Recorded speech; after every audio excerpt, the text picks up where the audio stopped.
آیت نمبر 7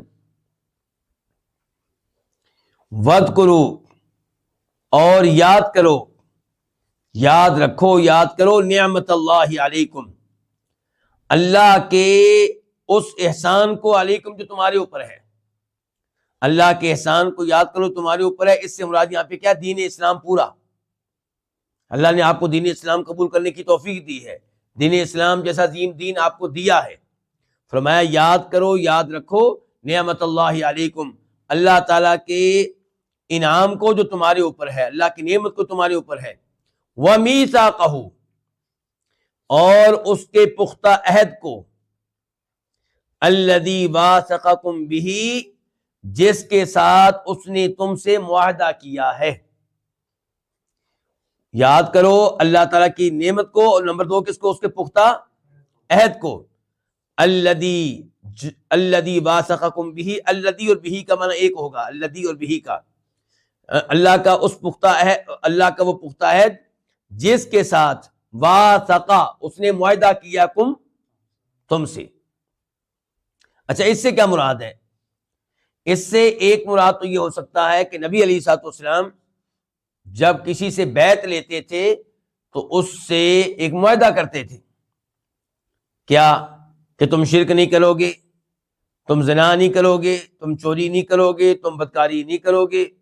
یہ ساری عہد لینے کے بعد فرماتے تھے اگر تم یہ سارے کام کرو گے تو پھر اللہ تعالیٰ تمہیں معاف کر دے گا، اللہ تمہیں جنت میں جگہ دے گا، یہ مراد ہے۔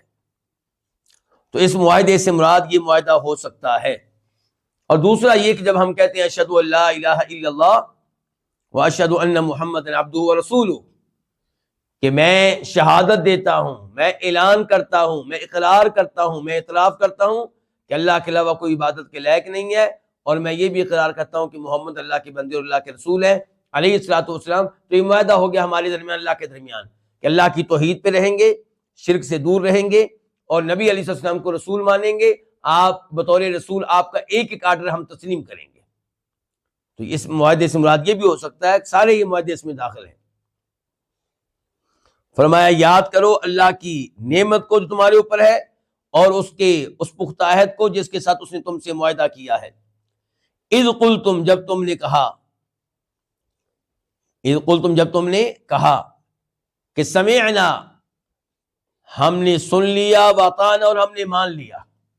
یہ تم نے عہد خود دیا اللہ تعالیٰ کو، کہ کیا کہا کہ ہم نے اللہ کا کلام سن لیا، اللہ کے احکام سن لیے، اللہ کے رسول کے احکام سن لیے، واطعنا اور ہم نے مان لیے۔ واتقوا اللہ، اور اللہ تعالیٰ سے ڈرو۔ اللہ تعالیٰ نے یہ نہیں بیان کیا کس معاملے میں ڈرو، تو مراد یہ کہ ہر معاملے میں اللہ سے ڈرنا چاہیے، اور خاص طور پہ اس معاملے میں جس کا تذکرہ یہاں پہ ہو رہا ہے، یعنی کہ اللہ سے کیے ہوئے عہد کو توڑنے سے بچو، ڈرو۔ اللہ سے ڈرو اس بات سے کہ تم اللہ سے کیا ہوا عہد جو ہے اسے توڑو۔ ان اللہ، بے شک اللہ تعالیٰ، علیم، اچھی طرح جاننے والا ہے، مکمل طور پہ جاننے والا ہے، بذات الصدور، سینے والی باتوں کو۔ الصدور صدر ان کی جمع ہے، سینے، ذات والی یعنی کہ وہ چیزیں جو سینوں میں ہیں، سینوں میں جو باتیں ہیں، سینوں میں جو راز ہیں، سینوں میں جو خیالات ہیں، اللہ تو ان کو بھی جانتا ہے۔